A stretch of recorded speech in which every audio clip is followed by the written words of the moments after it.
What if I told you that in the next 30 minutes, your entire relationship with abundance and inner peace could transform forever? Good morning, beloved friend. There's something extraordinary waiting for you in these moments we're about to share together. Today, we're diving deep into Psalm 112, a divine blueprint for prosperity that goes far beyond material wealth. This isn't just another prayer. This is your invitation to step into a realm where God's abundance meets your faith, where His peace silences every worry that has been stealing your sleep.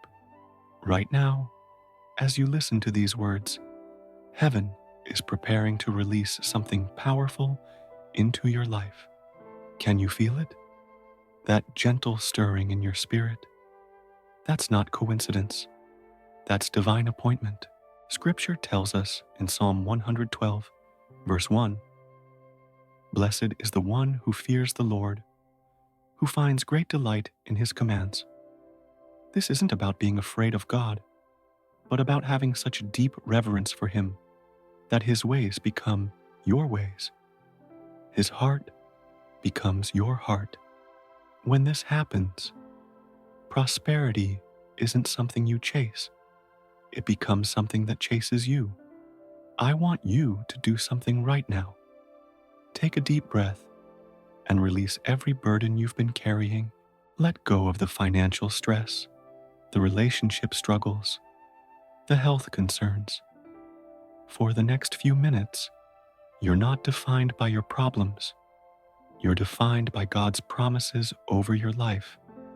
There's a secret that most people never discover about true prosperity, and it's hidden in plain sight within Psalm 112. The blessed person described here doesn't just receive wealth. They become a source of blessing that flows like a river to everyone around them. Verse 2 declares, "Their children will be mighty in the land. The generation of the upright will be blessed." This means the prosperity you're about to receive isn't just for you. It's creating a legacy that will impact your family for generations to come. Think about this for a moment. Every prayer you pray, every act of faith you take, every moment you choose to trust God despite difficult circumstances, you're not just changing your story, you're rewriting your family's destiny. Your breakthrough becomes their breakthrough. Your victory becomes their inheritance. But here's what makes this different from worldly success. Verse 3 tells us, "Wealth and riches are in their houses, and their righteousness endures forever." The prosperity God gives doesn't come with the stress, anxiety, and moral compromise that often accompanies worldly wealth. It comes with peace, with purpose, and with the assurance that what God has given, no one can take away. I need you to understand something crucial. The prosperity we're praying for today isn't about becoming wealthy so you can buy more things. It's about becoming prosperous so you can solve more problems, bless more people, and advance God's kingdom on earth. When God prospers His people, nations are transformed. Let me share something that will shift how you see challenges forever. Every obstacle you're facing right now, every closed door, every delay, every disappointment, God is using to position you for a comeback so powerful that people will study your story. Psalm 112, verse 4 says, "Even in darkness, light dawns for the upright, for those who are gracious and compassionate and righteous." Notice it doesn't say, "If darkness comes," it says, "Even in darkness." This means difficult seasons aren't signs that God has forgotten you. They're setups for Him to show His power in your life. Right now, while you're listening to this prayer, God is moving pieces on the chessboard of your life. He's opening doors you haven't even approached yet. He's preparing opportunities that will amaze you. He's orchestrating connections with people who will become keys to your breakthrough. The enemy wants you to believe that your best days are behind you, that you've missed your moment, that it's too late for your dreams. But God is whispering something different over your life today. He's saying your latter days will be greater than your former days. He's saying the seeds you've sown in tears are about to produce a harvest of joy. Here's what I want you to do right now. I want you to speak this declaration out loud. Lord, I activate your prosperity and peace in my life right now. Don't just think it, say it. Your voice carries authority.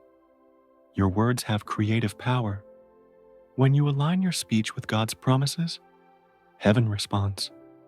There's a dimension of prosperity that most believers never tap into because they're too focused on what they can see with their physical eyes.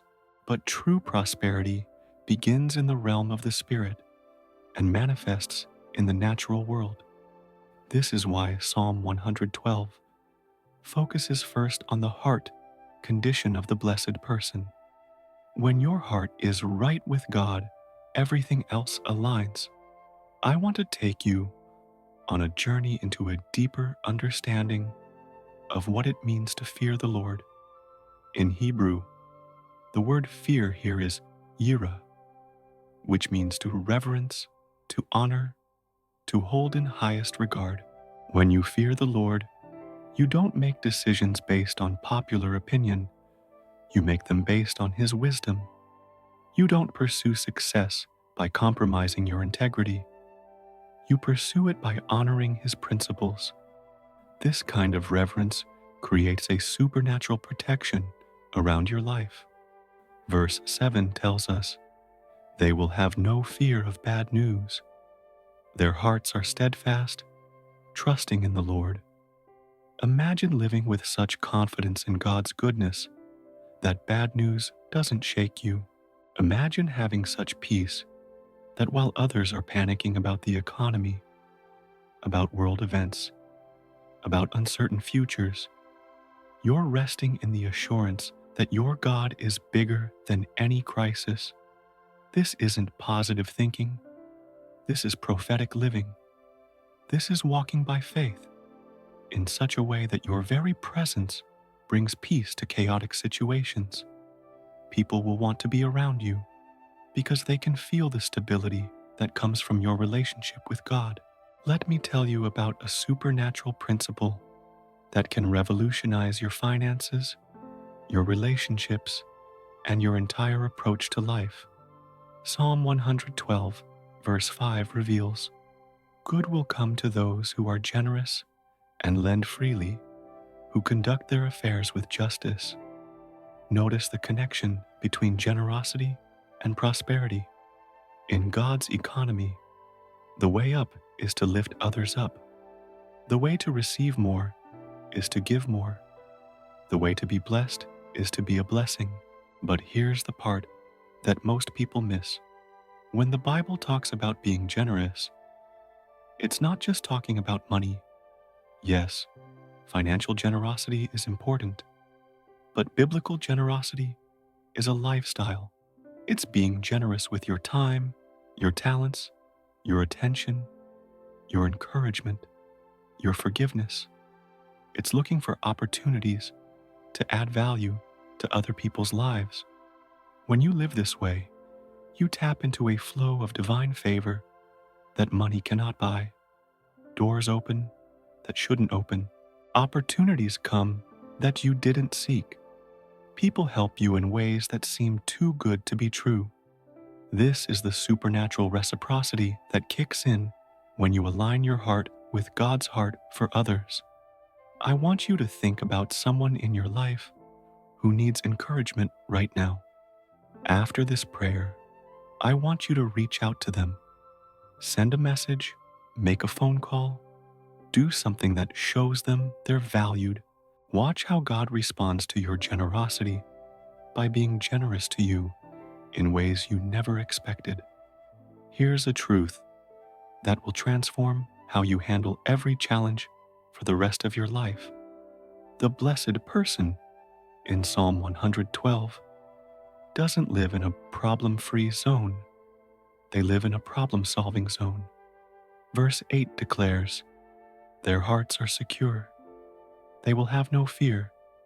In the end, they will look in triumph on their foes."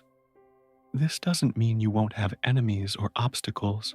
It means you'll have the inner strength and divine wisdom to overcome every opposition. Think about David facing Goliath. He didn't pretend the giant wasn't there. He didn't try to positive think his way around the problem. He faced the giant with confidence in God's power, and he won. That same giant defeating power lives in you right now. Every addiction that's been tormenting you, every financial struggle that's been overwhelming you, every relationship that's been draining you, every fear that's been paralyzing you, God is giving you the strength to face it and defeat it today. But here's the key. You don't fight these battles with your own strength. You fight them with the strength that comes from knowing who you are in Christ and what He has already accomplished for you. When you truly understand that greater is He who is in you than he who is in the world, every giant becomes just a stepping stone to your next level of blessing. The secure heart mentioned in this verse isn't a heart that never feels fear. It's a heart that feels fear but chooses faith anyway. It's a heart that may tremble but still trusts. I need to share something with you about the generational impact of the choices you make today. Psalm 112 isn't just promising personal prosperity. It's promising generational transformation. When you walk in the fear of the Lord, when you delight in His commands, when you live with integrity and generosity, you're not just changing your own story. You're breaking generational curses and establishing generational blessings. Your children will walk in a level of favor that you had to fight for. They'll start where you finished. The ground you take in prayer today becomes the foundation they build on tomorrow. This is why your breakthrough matters so much. It's not just about you getting out of debt. It's about your children never knowing poverty. It's not just about you finding peace. It's about your family inheriting a legacy of mental and emotional health. It's not just about you fulfilling your purpose.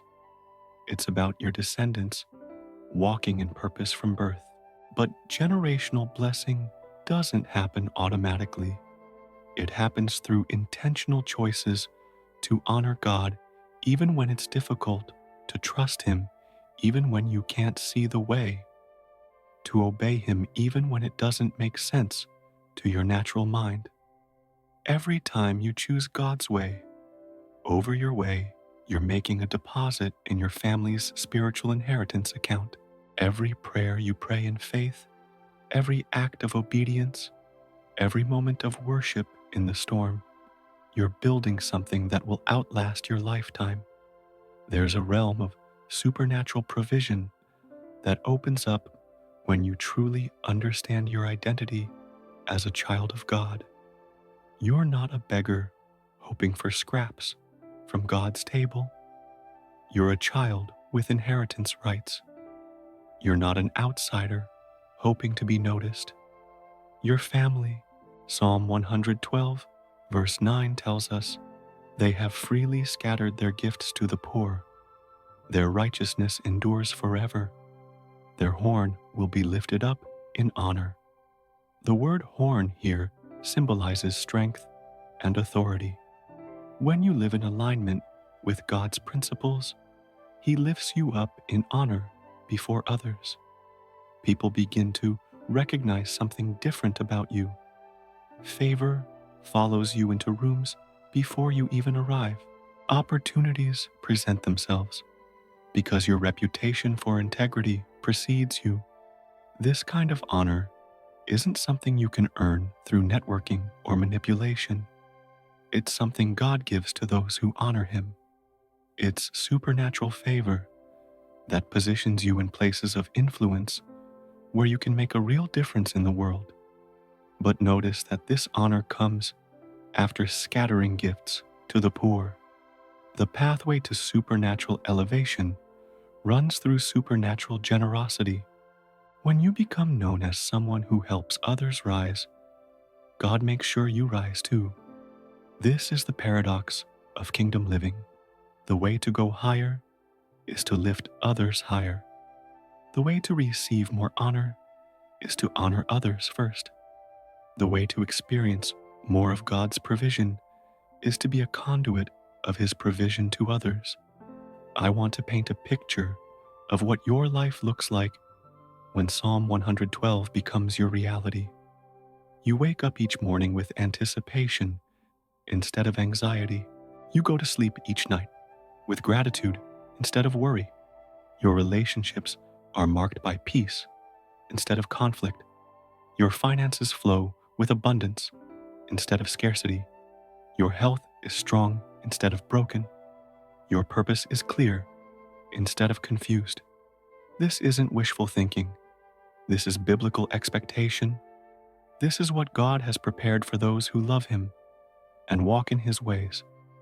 But here's what makes this different from worldly success.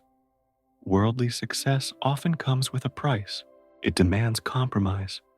It requires you to sacrifice your values, your relationships, your peace of mind. Biblical prosperity enhances everything it touches. It makes you a better spouse, a better parent, a better friend, a better human being.